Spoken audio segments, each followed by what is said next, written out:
হিসাব করো, অনুশোচনা করো, অনুতপ্ত হও, হিসাব করে করে পা ফেলাও, হিসাব করে করে কথা বলো তুমি কোন দিকে যাচ্ছ। কিন্তু দুনিয়ার জগৎটা পেয়ে পরকালের কথা বেমালুম বেশি সংখ্যক মানুষ ভুলেই গেছি। আমার ভাইরা মনে রাখা লাগবে, দুনিয়াটা একটা সুন্দরী রমণীর মতোই। কথা বলেন, একটা সুন্দরী রমণী, হরিণের মতন টানা টানা চোখ, সুন্দর কাটিং একটি মেয়ে যদি রাস্তা দিয়ে হেঁটে যায়, রাস্তার দুই ধারের মানুষ সবাই তাকিয়ে থাকবে মেয়েটার দিকে। হোক সে কৃষক, হোক সে অফিসার, হোক সে কাজী, হোক সে গাজী, ঠিক কিনা? সবাই তাকিয়ে থাকবে। কিন্তু তাকিয়ে থাকলে বলেন কি কোনো লাভ আছে?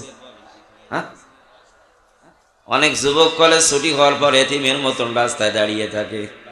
কত মেয়েরা যায় আফসোস করে মরে, আহারে কি গেল, কিন্তু ওর ভাগ্যে জুটবে ওটা। কথা বলেন, দুনিয়াটা এরকম, শুধু গাল মুখ সেটাই শেষ হবে, ভাগ্যে। কথা বলেন, ভাগ্যে জুটবে? ভাগ্যে জুটবে না। উদাহরণের জন্য একটি কথা আপনাদেরকে আমি বলতে চাই। একজন সুন্দরী রমণী, হরিণের মতন টানা টানা চোখ, গোলাপের মতন পাপড়ির মতন দুটা তার ঠোঁট। কৃষক দেখে পাগল হয়ে গেছে। পাগল হওয়ার পর এই রমণীকে প্রস্তাব দিয়েছে, নারী তোমার প্রেমে পড়ে গেছি আমি, তোমারে ভালোবাসি, তোমাকে ছাড়া বাঁচবো না, বিয়ার প্রস্তাব দিলাম, তুমি কি আমাকে বিবাহ করবে? রমণী জবাব দিচ্ছে, তোমার যদি আমাকে পছন্দ হয়ে থাকে ঠিক আছে, তোমার প্রস্তাব আমি গ্রহণ করলাম। বিয়ার কথা বললেই তো চলবে না, কিছু কাজ আছে না নাই? চলো রেজিস্ট্রার অফিসে যাই। রেজিস্ট্রার অফিসে গেল বিবাহ রেজিস্ট্রি করার জন্য। যার কাছে বিয়া পড়াতে গিয়েছে, কাজী সাহেব মেয়েকে দেখার পর কাজী নিজেই পাগল হয়ে গেছে। এরকম হয় না? কথা বলেন। আমি নাম বলবো না, আমার নিজের আত্মীয়র মধ্যে আমার সম্পর্কে নানা শ্বশুর, আমার মামা শ্বশুরের জন্য বউ দেখতে গিয়ে আমার নানা শ্বশুর নিজেই বিয়ে করে বাড়িতে নিয়ে আসছে।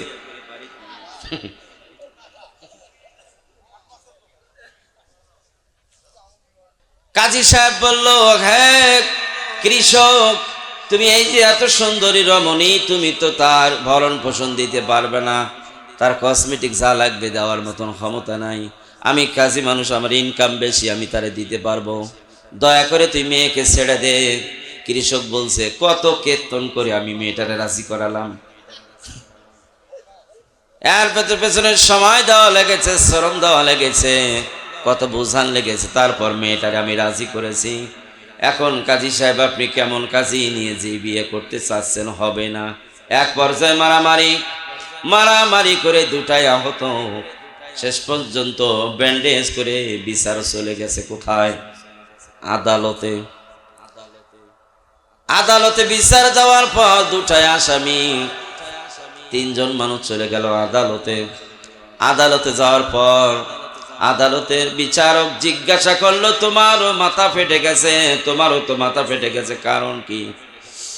দুইজন জানালো, মূল কারণ এই সুন্দরী। দেখেন তো বিচারক সাহেব, আমি কত শ্রম সময় দিয়ে মেয়েটারে রাজি করিয়েছি বিবাহ করার জন্য, নিয়ে গেলাম কাজীর কাছে রেজিস্ট্রি করার জন্য, মেয়ে দেখে নিজেই পাগল হয়ে গেছে, ও যথা সে নিজেই বিয়ে করতে চাচ্ছে। এই বিয়াকে কেন্দ্র করে দুই জনের মধ্যে মারামারি, দুটারই মাথা ফেটে গেছে। এখন আপনি বিচার করে দেন। বিচারক কিসের এদের অভিযোগ শুনবে? অভিযোগ কানে যাচ্ছে না, বিচারক দেখতেছে ওই সুন্দরী রমণীর দিকে।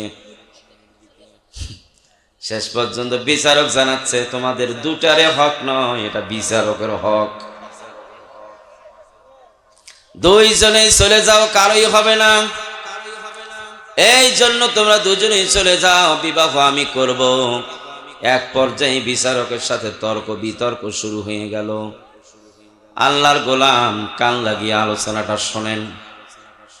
মেয়ে দেখলো আবার যদি মারামারি হয়, তিনজনে মারামারি, আবার অতিরিক্ত আর একটা রোগীর সংখ্যা বেড়ে যাবে, মারামারি করতে দেওয়া যাবে না।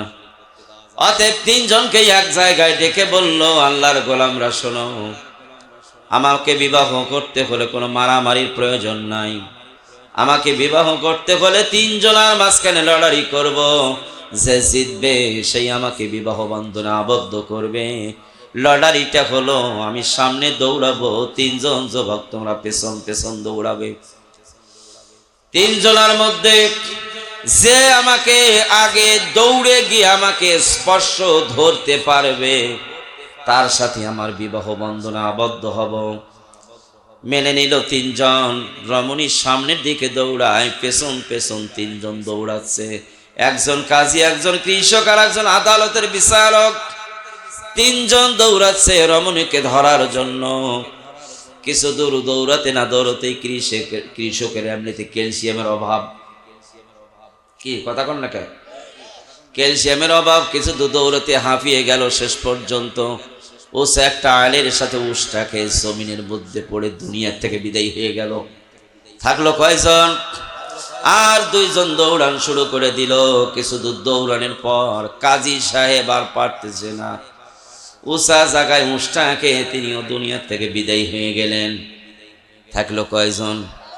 এবার বিচারক ডাক দিয়ে বলতেছে, ও সুন্দরী রমণী, এখন তো আর দৌড়ানোর কোনো দরকার নাই, তার কারণ আমি একাই। রমণী জবাব দিচ্ছে, না, এটা আমি মেনে নেব না। আমাকে পেতে হলে দৌড়েই আমাকে ধরা লাগবে। শেষ পর্যন্ত রমণী দৌড়াচ্ছে, পেছন পেছন বিচারক দৌড়াচ্ছে। কিছু দূর যাওয়ার পর বিচারক কতই দৌড়াবে, উষা জায়গায় উষ্টা খেয়ে তিনিও জমিনের মধ্যে পড়ে গিয়ে দুনিয়ার থেকে বিদায় হয়ে গেলেন।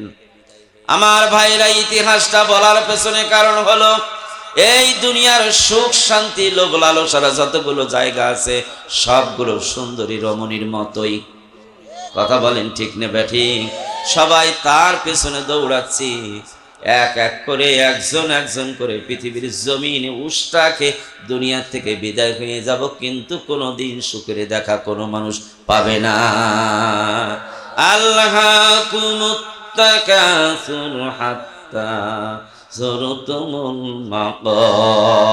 বলেন আল্লাহু আকবার। আমার আল্লাহ রব্বুল আলামিন ঘোষণা করলেন, পৃথিবীতে তোমরা একজন আর একজনের চেয়ে বড় হবার জন্য, বড় হওয়ার ধান্দায় তোমরা প্রতিযোগিতা শুরু করেছো, কখনোই পাবা না। হাত্তা যুরতুমুল মাকাবির, এই প্রতিযোগিতা করতে করতে কবরে চলে যাবে। আমি কি বুঝাইতে পারলাম? আমার ভাইরা একটু কান লাগান তো। তাহলে এই পৃথিবীর জমিনে সুখ শান্তির জন্য যতই আমরা দৌড়াই না কেন, সুখ শান্তি বিলাসিতা এটা ভোগ করার স্থায়ী জায়গা নয়। আমার আল্লাহ জানিয়ে দিলেন, আমার দিকে এগিয়ে যাচ্ছ, কিয়ামতের ময়দানে মুসিবতের দিন আমার সামনে দাঁড়ানোর ভয় যদি তোর অন্তরের মধ্যে থাকে, আমার সামনে দাঁড়িয়ে 50 বছরের হিসাব আমার রবের কাছে আমাকে দেওয়া লাগবে, এটা চিন্তা করে অনুভূতির মধ্যে জাগ্রত রেখে দুনিয়ার 50 বছরের জীবন যদি পরিচালনা করো, গোলাম, দুনিয়া কোনো সুখের জায়গা, ভোগের জায়গা নয়। আমি আল্লাহ রব্বুল আলামিন তোমার ভোগের জায়গা তৈরি করে রেখেছি। সুবহানাল্লাহ বলেন। ওয়া আম্মা মান খাফা মাকামা রাব্বিহি ওয়া নাহান নাফসা আনিল হাওয়া, বলেন আল্লাহু আকবার। আমার আল্লাহ ডাক দিয়ে বললেন, যে ব্যক্তি আমার সামনে পরকালে দাঁড়াতে ভয় করে, তার নফসটা তো অনেক কিছু দুনিয়ায় চায়।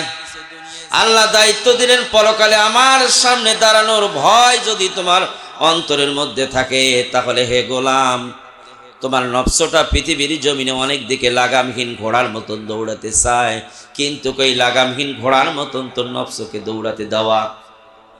নফস চায় বিনা ভোটে এমপি হতে। কথা কন না কে? নফস চায় যত করে ধোকা দিয়ে হোক না কেন চেয়ারটা পাইতে। নফস চায় জনগণের 18 কোটি টাকা মেরে বেগম পাড়ায় বাড়ি করতে। কথা বলেন ঠিক নেবে ঠিক? নফস চায় অবৈধভাবে মানুষের অর্থ সম্পদ লুটপাট করতে।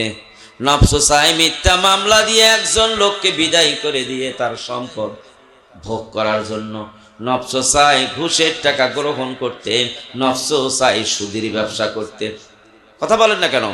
সমস্ত অবৈধ রাস্তাগুলো আপনাকে হাতছানি দিয়ে বারবার আহ্বান করতেছে, গোলাম এদিকে আয়, সুখ চাস, শান্তি চাস, অবৈধের মধ্যে সব পাবি।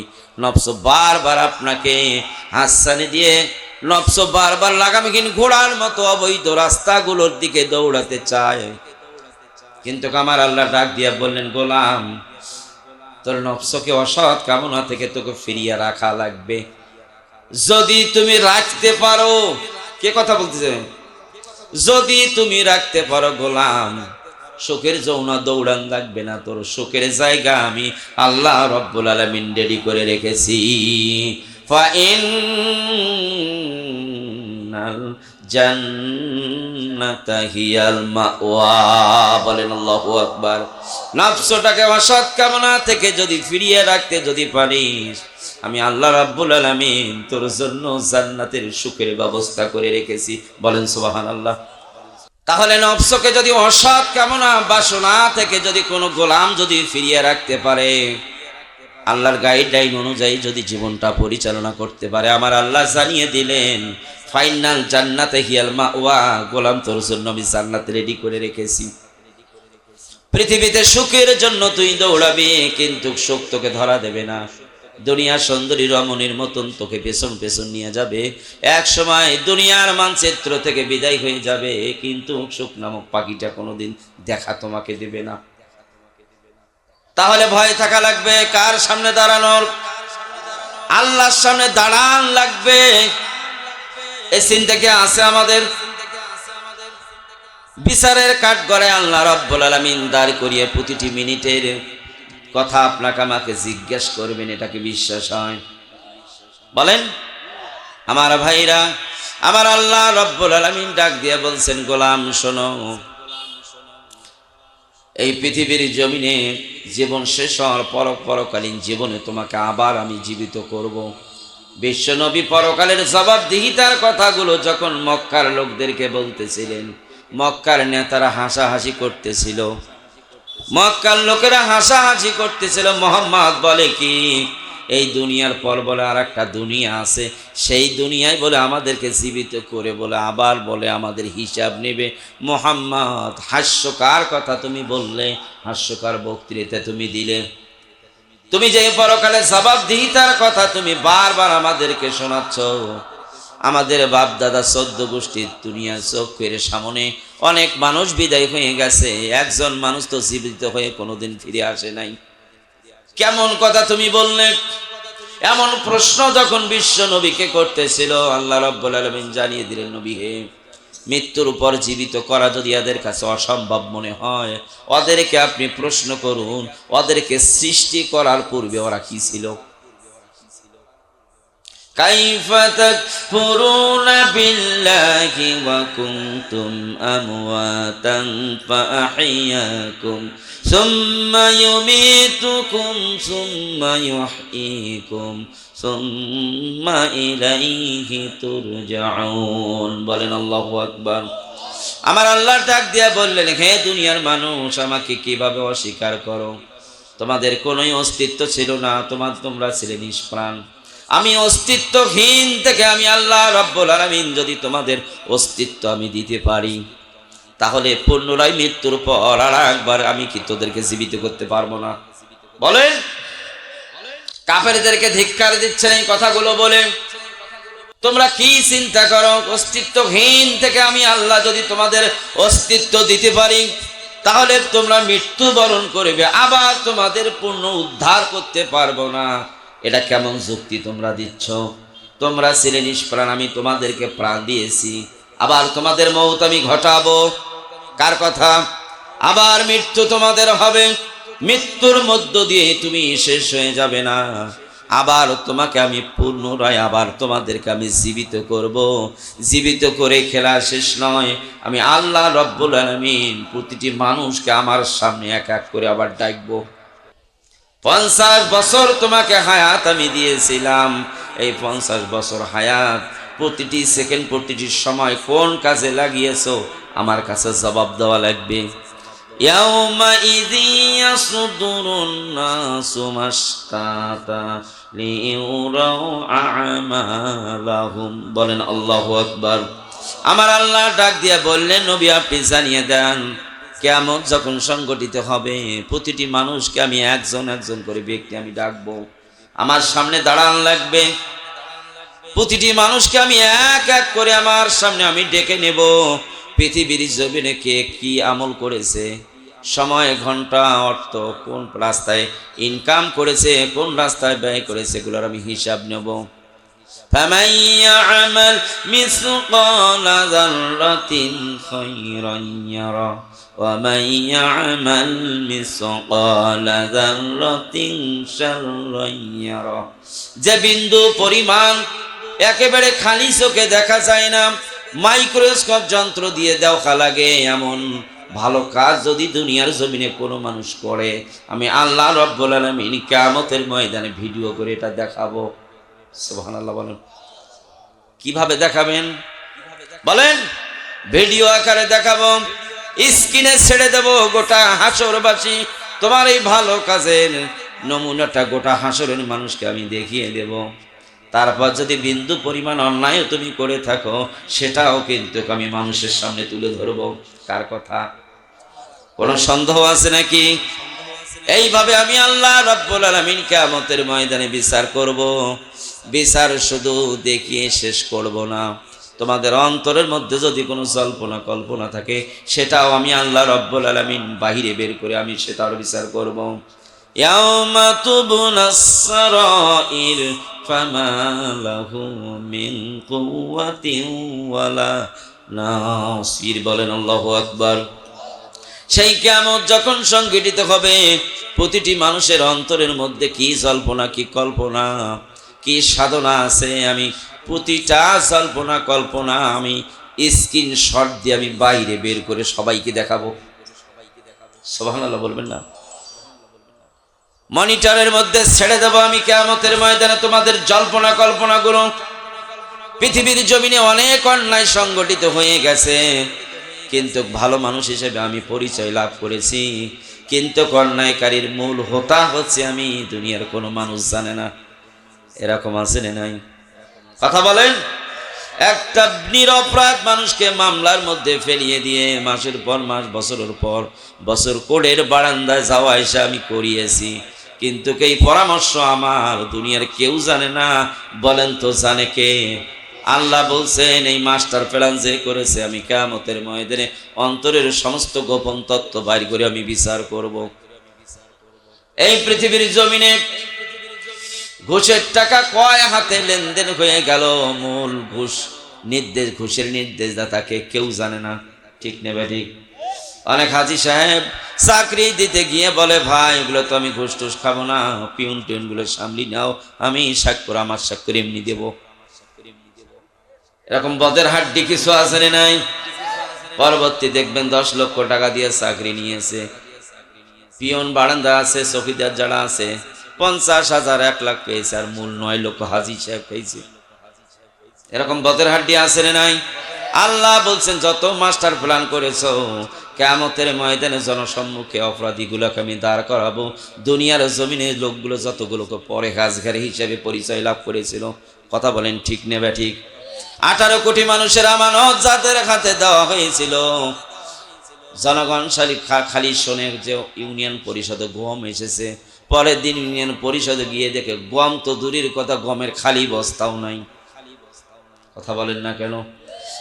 1000 কম্বল এসেছে, জনগণ শুধু শুনেছে 50টা কম্বল দিয়ে 950 কম্বলের কোনো খোঁজ নাই। কথা বলেন ঠিক নেবে ঠিক? এই হারাম খাবারগুলো সমাজের মধ্যে এত ভদ্রলোকগুলো খায়। আল্লাহ বলছেন এই ভদ্রলোকদের কিয়ামতের ময়দানে মুসিবতের দিন এদের চরিত্র জাতির সামনে আমি উন্মোচন করে দিব। ইয়াউমা তুবলাস সারাইর, আল্লাহ বলছেন ভেতরকার সমস্ত প্ল্যান আমি বের করব, কঠিন ভাবে বিচার করব। আমার আদালতের মধ্যে কোনো গোপনীয়তা বলতে আমার আদালতে কিছু থাকবে না, সব প্রকাশ করে দেব। আমার ভাইরা, পৃথিবীর জমিনে আপনার আমার দ্বারা যদি ইশারায় আকার ইঙ্গিতে যদি কোনো অন্যায় হয়ে থাকে, রাতের গভীরে গোপন ভাবে লোকটার বাড়িতে গিয়ে আপনি মাপ চেয়ে আসবেন, লোকটার কাছে ক্ষমা নিবেন। তাছাড়া যদি এমত অবস্থায় আপনার মৃত্যু হয়, কিয়ামতের ময়দানে মাপ নেওয়ার কোনো সুযোগ, আল্লাহ বিচার করবেন গোপন সব বিচার, গোপন সমস্যা, গোপন যত সমস্যা আছে সব জনসম্মুখে বের করে বিচার করবেন। এই জন্য গোপন বলতে আল্লাহর কাছে কিছুই নাই। পৃথিবীর জমিনে যত গোপন করেন না কেন, আমার আল্লাহর কাছে গোপন বলতে কিছুই থাকবে না। সমাজের মধ্যে অনেক ব্যক্তি এরকম আছে না নাই, খুব পরহেজগার। ওই যে ইফতার নিয়ে রমজান মাসে বসেছে, নাড়াচাড়া করতেছে ইফতার নিয়ে, মাগরিবের আধা ঘন্টা আগে 15 প্রকারের আইটেম নিয়ে ইফতার খাইতে বসেছে। এমন সময় 2 লক্ষ টাকা ঘুষের টাকা নিয়ে গিয়ে স্যারকে বলছে, স্যার 2 লাখ টাকা আনতে বলেছেন, এটা এনেছি, আপনি নেন। অফিসার রাগ হয়ে গেছে, তোমার কি আক্কেল বলতে কিছু নাই? ইফতার নিয়ে বসেছি আর তুমি ঘুষের টাকা এনেছো। লোকটা বলছে, স্যার কি তাহলে টাকা নিয়ে যাব আমি? স্যার আমি টাকা ফেরত নিয়ে যাব। রোজাদার বলছে, ফেরত নিয়ে যাবি কা? ও টাকা তো আমার ধরা যাবে না, নিচে ডয়ার খুলে দেওয়া আছে, ওখানে রেখে চলে যা। বলেন সুবহানাল্লাহ। হ্যাঁ আমার ভাইরা, 2 লক্ষ টাকা ডয়ারের মধ্যে রেখে ঘুষদাতা ওখান থেকে চলে গেল। ইফতার পরে লোকটা ইফতার করার পর মাগরিবের সালাত আদায় করলো। মাগরিবের নামাজ পড়ে টাকা 2 লক্ষ ব্যাগে ভর্তি করে নিয়ে বাড়িতে গিয়ে স্ত্রীকে ডাক দিয়ে বলো, সরিনের মামা এদিকে আসো। আল্লাহ রাব্বুল আলামিন অর্থ দেওয়ার মালিক, কত বরকত দিয়েছে। লোকে বরকতের টাকা, গজবের টাকা, ঠিক নেবে ঠিক। এই গজবের টাকা নিয়ে বাড়িতে হাজির হয়েছে। জরিনার মা, আসো টাকাগুলো গনি। সামনে ফির তারাবি অপেক্ষা করতেছে, কত বড় মুসল্লি। এই ঘুষের টাকা গনে তারাবির নামাজ পড়তে যাবে। তারা হুড়া করে গুনতে গিয়ে 2 লক্ষ টাকা গনার পর দেখলো একটা 500 টাকার নোট জাল। টাকাটা বের করে আফসোসের সুরে বলতেছে, জরিনার মা, মানুষ এই পৃথিবীর জমিনে কি ভালো মানুষ নাই? রমজান মাসও বোঝে না এরা। রমজান মাস 2 লক্ষ টাকার মধ্যে 500 টাকা জাল টাকা দিলি কিয়ামতের ময়দানে মুসিবতের দিন ওই কি হিসাব দিবে? জরিনার মা জবাব দিচ্ছে, জরিনার বাপ, 2 লক্ষ টাকা নিয়ে হিসাব দেওয়া যদি তোমার কাছে সমস্যা না হয়, 2 লক্ষর মধ্যে 500 টাকা ঘুষের টাকা জাল টাকা দিয়েছে, তার কি সমস্যা হতে পারে? কথা বলেন ঠিক নেবে ঠিক। এরকম পরহেজগার মনে হয় এদিক নাই? কথা বলেন। ঘুষ আছে, সুদ আছে, অন্যায় দিয়ে ভরপুর। এরাই আগামী দিনে মাথার মধ্যে টুপি দিয়ে ভোট চাবে আপনাদের কাছে। কথা বলেন ঠিক নেবে ঠিক। জাতি আগামী দিনে একটা আল্লাহর সময় দিয়েছে, জালিমদের হাতে যদি আবার তোমরা এই ক্ষমতা তুলে দাও, 16 বছর খেটেছেন, 32 বছর খাটার জন্য রেডি হয়ে থাকেন। একমাত্র নিরাপদ তাদের কাছে পরকালের জবাবদিহিতার ভয় যার কাছে। কি বলেন আপনারা? আমার ভাইরা, এই রাষ্ট্র যদি এই কোরআন দিয়ে যদি শাসন হয়, আল্লাহ রাব্বুল আলামিন বিধান দিয়ে যদি রাষ্ট্র পরিচালনা হয়, আমার ভাইরা, সম্পদ পাহারা দেওয়ার দরকার নাই। যারা চুরি করত, ওই চুরি করা মানুষগুলো, চোরগুলো গিয়ে দরজায় পাহারা দিবে, সম্পদ চুরি করা যাবে না। যারা জেনা করত, তারা নারীদেরকে নিরাপত্তা দিয়ে বাড়িতে নিয়ে গিয়ে গার্জিয়ানকে বলবে, চাচা আপনার মেয়েকে নেন, রাত হয়ে গিয়েছিল, নিরাপত্তা দিয়ে আপনার মেয়ে আপনার হাতে তুলে দিলাম। কথা বলেন ঠিক নেবে ঠিক। কোরআন ছাড়া বলেন তো এমন শাসন ব্যবস্থা প্রতিষ্ঠিত করা কি সম্ভব? আমার ভাইরা, তাহলে বলতেছিলাম, কিয়ামতের ময়দানে মুসিবতের দিন আমার আল্লাহর সামনে দাঁড়িয়ে হিসাব দেওয়া লাগবে, ভয় কি আছে? কোরআন দিয়ে যদি রাষ্ট্র পরিচালনা হতো, প্রতিটি নাগরিকের অন্তরের মধ্যেই ভয় প্রতিষ্ঠিত করে দিত কোরআন। কথা বলেন ঠিক নেবে ঠিক। অর্ধ পৃথিবীর শাসনকর্তা আমিরুল মুমিনিন ওমর মদিনার পার্শ্ববর্তী এলাকা থেকে একজন যুবক প্রতিদিন 5 ওয়াক্ত নামাজ মসজিদে নববীর মধ্যে আদায় করে। নামাজ শেষ করে ওমরের সামনে চেপে গিয়ে বসে। ওমর কি খুতবা দেয়, কোরআনের কথাগুলো সুন্দর, চোখ দিয়ে পানি বের হয়ে যেত। বলেন সুবহানাল্লাহ। হঠাৎ করে যুবকটা আজকে সকালবেলা নাই। আমিরুল মুমিনিন ওমর জিজ্ঞাসা করলেন, ফজরের সময় মদিনার পার্শ্ববর্তী এলাকা থেকে যে যুবকটা এসে কোরআন শুনতো, নামাজ পড়তো, যুবকটা গেল কোথায়? এলাকার লোকেরা বলল, আমিরুল মুমিনিন রাসূলের সাহাবী, ওই যুবকটা তো দুনিয়ার থেকে বিদায় হয়ে গেছে। ফজর নামাজ আদায় করে আমরা তার জানাজা পড়ে মাটি দিয়ে এসেছি। কিভাবে মৃত্যু হলো, রাতে কেন তাকে দাফন করলে আমাকে খবর দিলে না?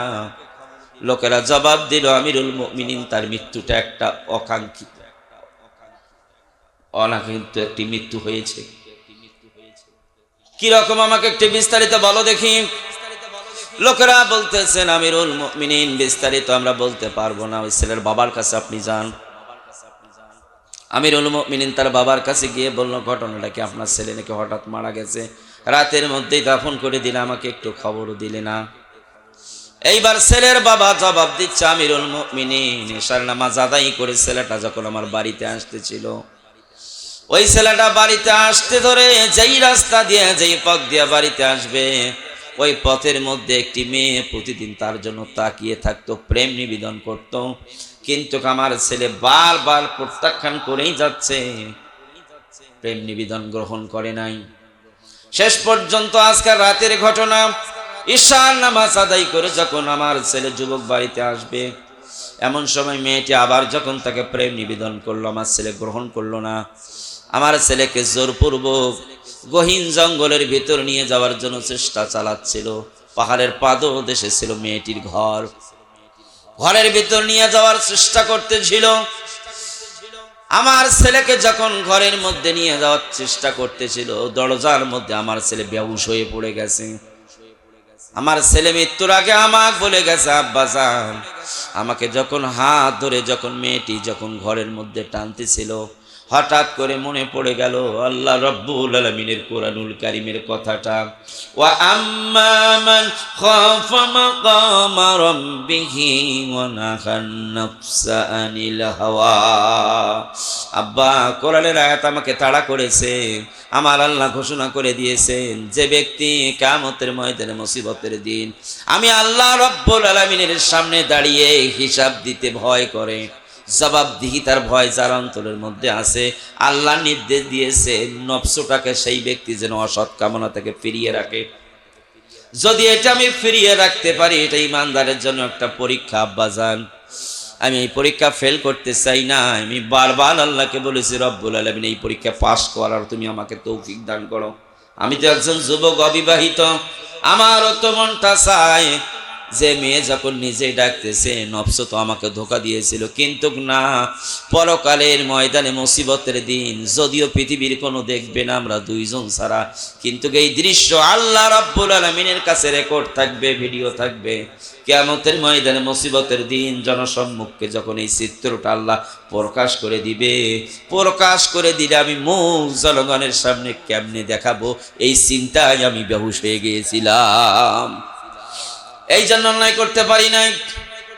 যখন যুবকটা বেহুশ হয়ে গেল, মেয়েটা চিৎকার চেঁচামেচি শুরু করে দিল। মেয়েটা মনে করেছিল লোকটা যদি মারা যায় আসামি আমি হব। চিৎকার শুনে এলাকার লোকেরা আসলো, যুবককে তুলে নিয়ে গেল।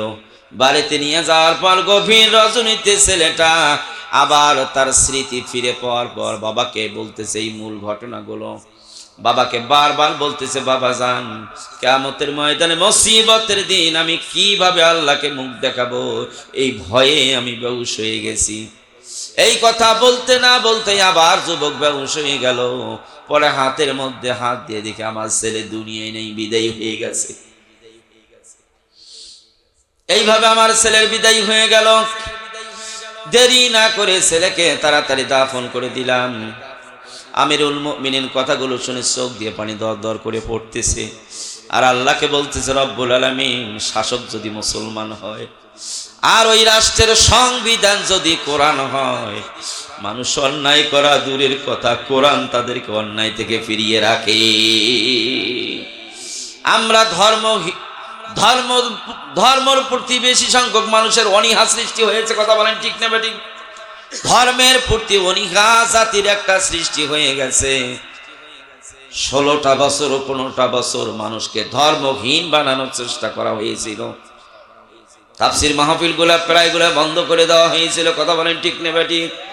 এইভাবে উন্মুক্তভাবে খোলা মন নিয়ে জাতির সামনে কোরআন থেকে এই 15টা বছর কথা বলতে পারি নাই, ঠিক নেবে ঠিক? জাতিকে ধর্মহীন বানানোর জন্য এটা চেষ্টা চালানো হচ্ছিল। ভারতের সিরিয়ালগুলো কটকটি মটমটি এগুলো রাত দিন 24 ঘন্টা বাড়িতে ছেড়ে দেওয়া হয়েছিল।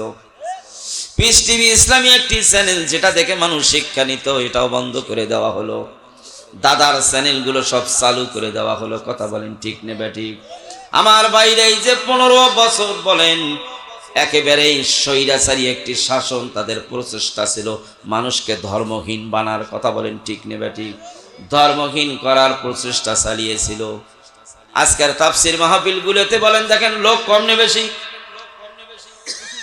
কম নে বেশি না? এই মাহফিলে তো জায়গা হওয়ার কথা ছিল না, এত লোক কম হলো কেন? অনেকের অনীহা এসে গেছে এত মাহফিল। অনেকে আবার এটাও প্রকাশ করে এত মাহফিল মানে জ্বালা ধরে গেছে, এরকম বলে কি বলে না? অনেকে আবার বলতেছে কতই টাকা দেয়, খোঁজ নিয়ে দেখবেন ওই 1 টাকাও দেয় না। হ্যাঁ, যারা দেয় তারাই কিন্তু দেয়। যারা তাফসীর মাহফিল গুলার জন্য মসজিদ মাদ্রাসায় টাকা দেয় না, চায়ের স্টলে দেখবেন এরা সকালবেলা তাফসীর নিয়ে বসে। কথা বলেন ঠিক নেবে ঠিক?